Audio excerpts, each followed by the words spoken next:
down, I know you got me, baby. Assalamualaikum warahmatullahi wabarakatuh. Bagaimana kabarnya pada pagi hari ini anak ibu?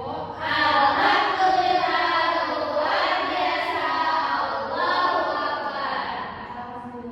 Sebelum mulai pembelajaran, kita akan berdoa. Kepada ketua kelas dipersilakan untuk memimpin doanya.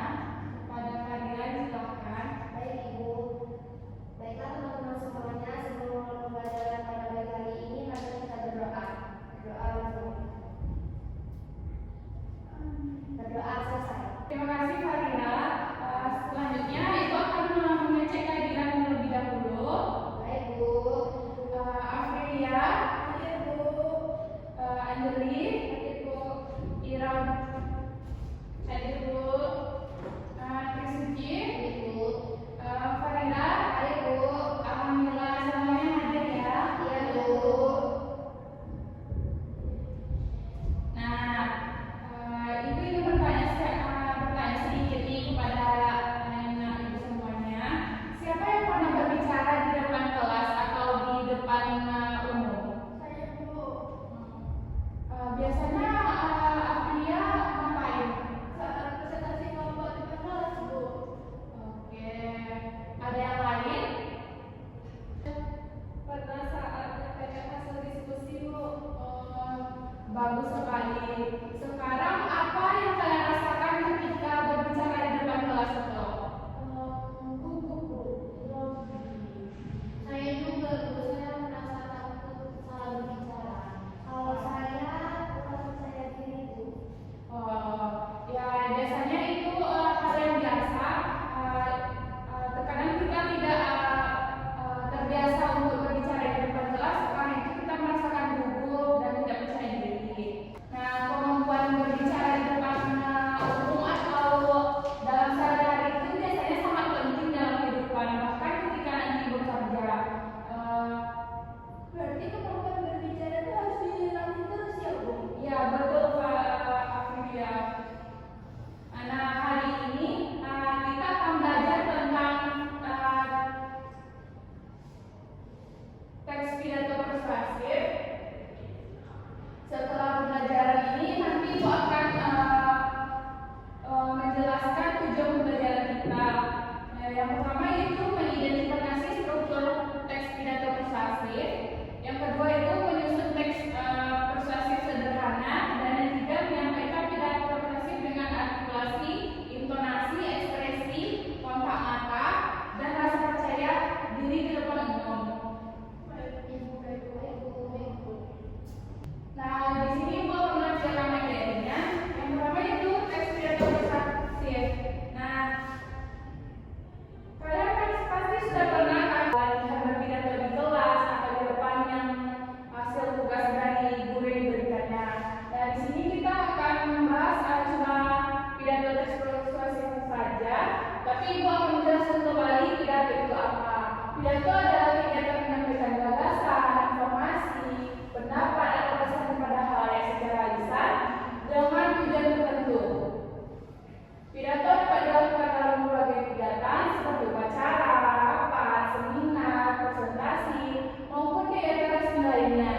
Nah, yang akan kita bahas pada hari ini yaitu cuma pidato persuasif saja. Pidato persuasif adalah pidato yang bertujuan mengajak, mengaruhi atau meyakinkan pendengar agar melakukan sesuatu sesuai dengan harapan berbicara. Dalam pidato persuasif, pembicara tidak hanya memberikan informasi, tetapi juga berusaha mengubah sikap atau perilaku pendengar melalui ajaran yang disampaikan secara santun dan meyakinkan. Nah, di sini Ibu sedikit memberikan contoh temanya. Yang pertama itu stop bullying di sekolah. Nah, siapa yang tahu stop bullying itu apa? Biasanya tentang apa? Tidak punya siapa? Betul. Nah, selanjutnya itu menjaga kebersihan lingkungan, disiplin untuk meraih prestasi, bijak menggunakan media sosial, dan terkait kepentingan literasi. Nah, di sini Ibu memberikan tujuan pidato persuasif. Siapa yang bisa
terima kasih kepada Yuli. Nah, itu tadi adalah contoh pembuka dalam pidato persuasif, dan biasanya pidato biasa juga seperti itu. Baik, yang berikutnya itu yang kedua, isi pidato. Isi pidato merupakan bagian utama yang memuat gagasan, informasi, fakta, pendapat, dan ajakan yang ingin disampaikan kepada pendengar. Pada bagian di sini biasanya berisi penjelasan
pidato yang mudah dan sebaiknya dari kehidupan kita sehari-hari saja biar nggak bingung nantinya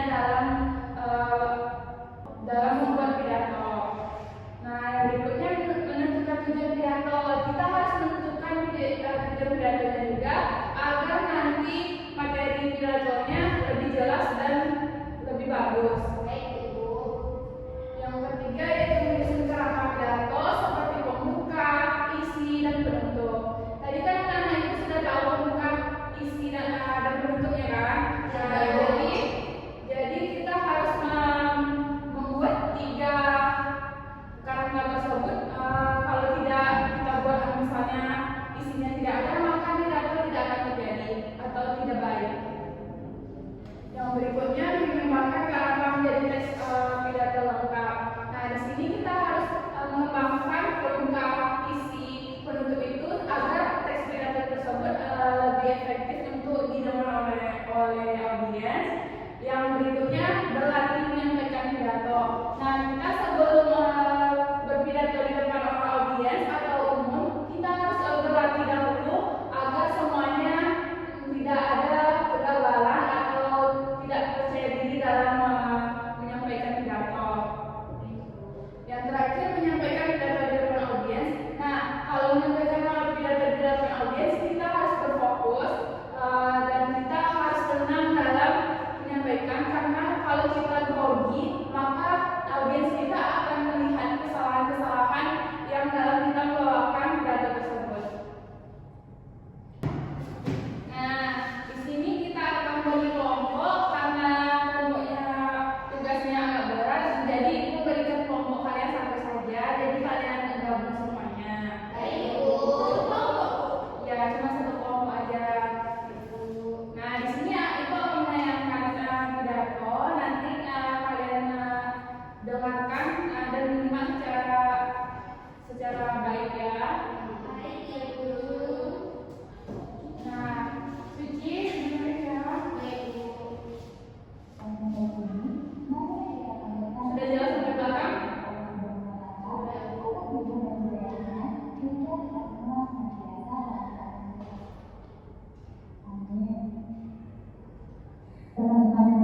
Nah, setelah menyimak video tadi, menurut anak-anak semua, apa tujuan pidato yang telah ibu sajikan di depan ini?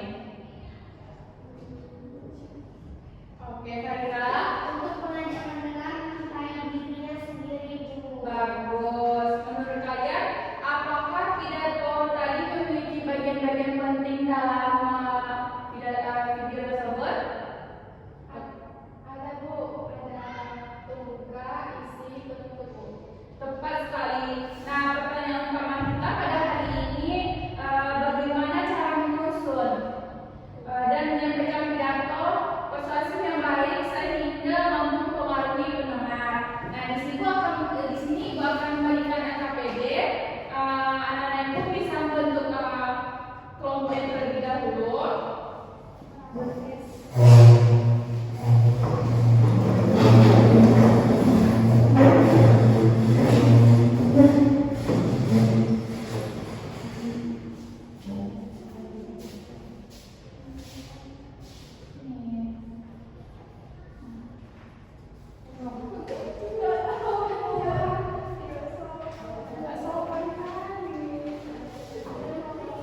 menimbulkan yang tidak baik, mewujudkan minuman atau